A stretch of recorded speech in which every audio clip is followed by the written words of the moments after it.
जय हिंद साथियों, आप सभी का फिर से हार्दिक स्वागत है मेरे YouTube channel BPSC GS centre पे। मैं MD Munaf. CDPO PT exams 15 मई 2022 को कंडक्ट की गई थी, जिसका एडवर्टीज़मेंट नंबर था 3/2021। इसके रिगार्डिंग हम बात करने वाले हैं। चूँकि नंबर ऑफ़ स्टूडेंट्स 1.5 लाख के आसपास में एप्लीकेशन डाले थे, 1.5 लाख का लगभग 40% स्टूडेंट्स अब्सेंट हो गए विभिन्न कारणों से। तो 80,000 स्टूडेंट्स पार्टिसिपेट हुए थे एग्ज़ाम्स में।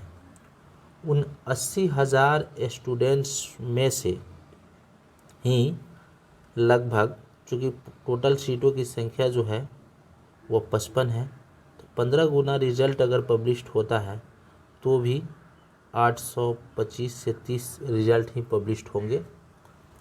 तो जिन साथी का कटअप्स जो हम एक्सपेक्टेड कटअप्स बताने जा रहे हैं उसके आसपास में अगर आते हैं तो वे मेंस की तैयारी करना शुरू कर दें, और जिन साथी का कटअप्स बिलो है वे 67th बीपीएससी प्रीलिम्स की एग्ज़ाम की तैयारी अच्छे ढंग से करें। तो आइए चलते हैं, एक्सपेक्टेड कटअप्स क्या हो सकते हैं। सबसे पहले बता दें कि कुल सीटें जो थी 55 थी।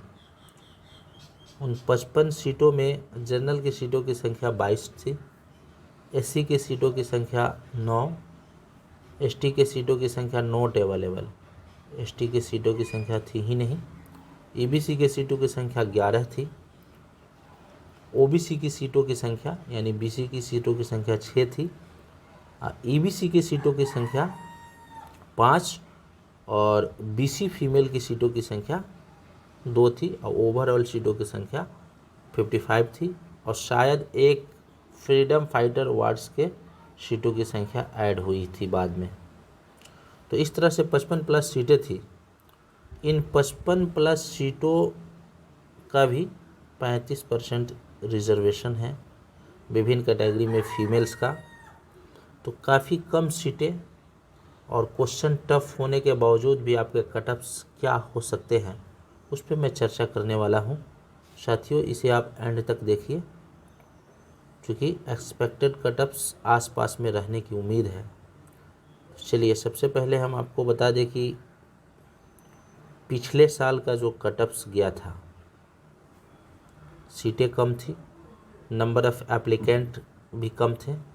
तो पिछले साल की जो कटअप्स गई थी वह जनरल की 98 गई थी मेल का, फीमेल का कटअप्स जो गया था 91 गया था, एससी मेल का कटअप्स 90 गया था, एससी फीमेल का कटअप्स 80 गया था, ईबीसी का कटअप्स 92, ईबीसी फीमेल का कटअप्स 85, बीसी मेल का कटअप्स जो गया था 95, बीसी फीमेल का कटअप्स 89, ब्लाइंड्स का कटअप, एचपी ब्लाइंड का कटअप 85, और एचपी डीफ एंड डंप का कटअप 84, एचपी मोटर का कटअप 91 और फ्रीडम फाइटर का कटअप्स 90 गया था।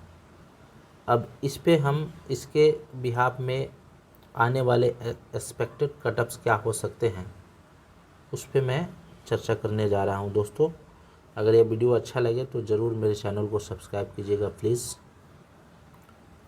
विभिन्न कैटेगरी का एक एक्सपेक्टेड कटअप्स मेरे द्वारा तैयार किया गया है।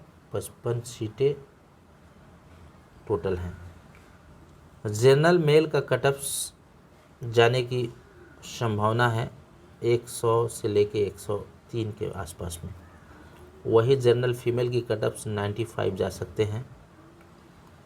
ईडब्ल्यूएस इकोनॉमिकल वीकर सेक्शन के कटअप्स जाएंगे 97 प्लस, और मेल का हो गया, फीमेल का 92 जाएंगे।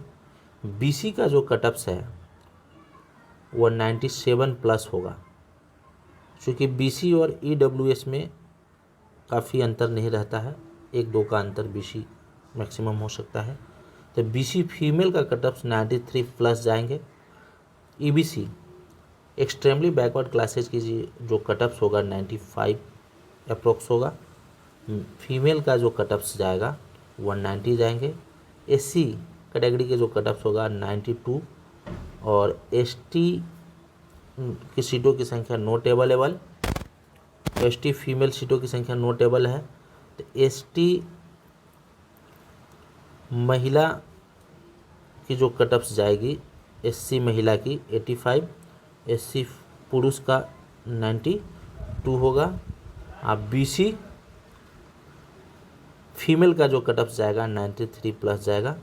चूँकि एसटी की सीटों की संख्या 0 थी इसलिए इसका कट ऑफ नहीं बनाया गया है। फ्रीडम फाइटर सीटों की संख्या जो होगा मेल का, फ्रीडम फाइटर सीटों की संख्या मेल का 92 और फीमेल का 90 जाने की प्रोबेबिलिटी है, संभावना है। तो दोस्तों ये आपके कट ऑफ्स हो सकते हैं। ये चूँकि नंबर ऑफ स्टूडेंट्स पार्टिसिपेट हुए थे पिछले बार 39,384 और काफ़ी कम सीटें थी, लेकिन इस बार जो सीटें हैं 55 हैं, लेकिन पढ़ने वाले प्रतिभागियों की जो संख्या है वह कम नहीं है। इसलिए कट ऑफ जो है 95 to 100 प्लस जिन साथी का है, चाहे जो भी कैटेगरी में है, वो मेंस की तैयारी में लग जाए। अगर जो साथी 90 बिलो आ रहे हैं, अगर वह बीसी में है या ईबीसी में है या जनरल में है, उन्हें 67th बीपीएससी की तैयारी में लग जानी चाहिए। क्योंकि एक और मौका किसी भी रीज़न से आपको मिल गया है। क्योंकि बहुत सारे स्टूडेंट्स ऐसे थे जिसका 90 माइनस स्कोर आ रहा था 67th बीपीएससी में, उन्हें एक अच्छी अपॉर्चुनिटी मिली है। तो वे अपनी तैयारी को धारदार बनाने के लिए साइंस, उसके अलावा बिहार स्पेशल, हिस्ट्री और इकोनॉमिक्स, इन 4 सेक्शन पे अगर वे ध्यान देते हैं तो इनकी तैयारी बहुत अच्छी हो जाएगी। वे आसानी से रिजल्ट को ला सकते हैं। ये बेहतर अपॉर्चुनिटी है, बिना समय गंवाए हर रोज़ आप रूटीन वाइज पढ़ें, हमारी यही शुभकामनाएं हैं। अगर ये वीडियो अच्छा लगा होगा तो साथियों मेरे चैनल को प्लीज़ सब्सक्राइब कर दीजिएगा। फिर मिलते हैं अगले वीडियो में। जय हिंद, जय भारत।